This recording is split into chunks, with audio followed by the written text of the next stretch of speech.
So, guys, last week we talked about chapter 1 of our book, or last review, and we talked about how all humans are entrepreneurs. And this week we're talking chapter 2, and the topic of chapter 2 is to develop a competitive advantage. This book is so awesome. Sometimes I don't know how many minutes I would take to be able to summarize every cool stuff in it.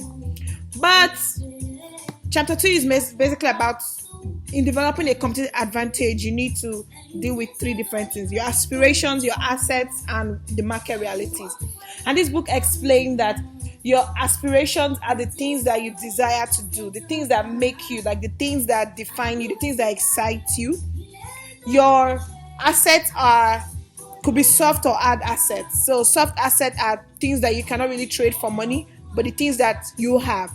I went to check what your soft asset might be. For example, you say you go to the networking events and people are trying to find solution to something, and you realize you have the connection to get it, or you have the resource, or you have the skill. Those are soft assets, things that would not typically be on your balance sheet, which takes me now to the hard assets. Hard assets are things you can trade for money. So maybe a car, a house. Some of us that did accounting, assets, fixed assets, current or something like that. Okay, not really, but yeah, assets, not liabilities. Things that are able to bring incomes to you. And the third part of our puzzle is the market realities. And which book talking about market realities say, what are the things that are the actual market realities? So as an entrepreneur of yourself, of your career, you don't want to get caught up in what you're passionate about or like.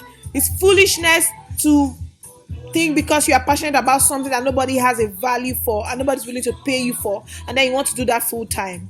So don't let anybody tell you you like this, that's your passion for it. Yes, follow it, but you can do it on the side. You need to pay your bills, you need to live, you need to survive. So those are like the three major things that the chapter 2 is talking about. And why I love this book, I'm going to have to read this part out, is after the book, you always have like things that they say you should do. I do all of these things, and I'll give you something I did this week. I'll explain to you guys. So first of the thing you should do, say in the next day, update your profile on LinkedIn so that your summary statement articulates your competitive advantage. You should be able to fill in this sentence: because of my skill, experience, or strength, I can do, better than. So one of the things that this chapter actually said to answer is, if you're in a job interview, can you answer the question, your company hires me over other applicants because? How many of you can answer that question? Well, I try to answer mine. I won't tell you guys my answer. I think it was cool, but I'll just allow you guys to freestyle. Answer the question, this company hires me over other competitors because. Answer that question. Then another thing you should do in the next week, identify 3 people who are striving toward aspirations similar to your own. Use them as benchmarks. What are their differentiators? How they get to where they are? And you can do this on LinkedIn. I did the same. Sometime last year when I actually got this book for the first time, I read for the first time, I added almost 50 people on my LinkedIn connection who are compliance experts, because they are doing what I want to do. So these guys are top guys. I usually watch conference from compliance ACAMS, and I just spotted the guys on the panel. I added them on LinkedIn. I want to sit on that panel one day, so I need to find out how they relate, and that's pretty much how I try to connect with them. So go to LinkedIn or Twitter, search for your employer and companies you're interested in, follow them, know the market trend. And in the next month, review your calendar and journals and add and old emails and get a sense of how you spent your last 6 Saturdays. Some of us waste our Saturdays sometimes. But I'm trying to get better, and that's what this is all about, 2018. So let's do it together. Let's be accountable to each other. And chapter 3, which I'm going to summarize very quickly, it says plan to adapt.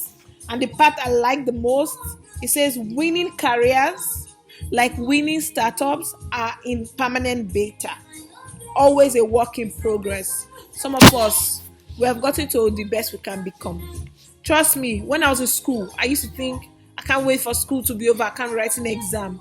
I don't know if I read any less now, or if I try to keep up with the market pace any less now.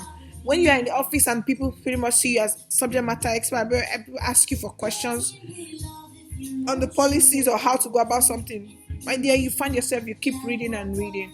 So I'm trying to make this as brief as possible. This book is very awesome, so much information in it. Please give me a feedback. This is the first time I'm, vlogging and sharing this. I just want to do something more with my life and my time. I feel I can answer some of your questions. I feel like I may have answers to some of your questions. Maybe not the older people, maybe the younger people, maybe the older people even. Maybe something about coming to America. Ask me stuff. Ask me about my career choices. Ask me about how this book has really impacted me. I also want to be accountable to see if I've really gotten the best of this book. And I'll be very happy to answer your questions. And yes, see me as being my girl all week.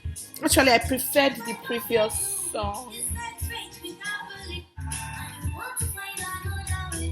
Prosper. Let me freestyle my voice. So you guys tell me if you like my voice. This is the part I'm about to kill. Oshe, Asiko, Weda, ọ̀rọ̀ mi lọ́wọ́ Olúwa, lọ́wọ́. Àyìnmásíkò lọ́dàmú ẹ̀dá, ọ̀rọ̀ mi lọ́wọ́ Olúwa, ọ̀rọ̀ mi lọ́wọ́. Happy Valentine's Day. See, I look pretty without makeup. I love you all. You guys give me comments, tell me feedback, please encourage me. I have a lot I want to do and I'm going to do it irrespective. I'm going to stay resistant. I'm going to try and stay committed. I really, really want to mentor younger people out there. And I've been hunting for mentors myself. I'll give you the gist of this next week. So love you all. Bye.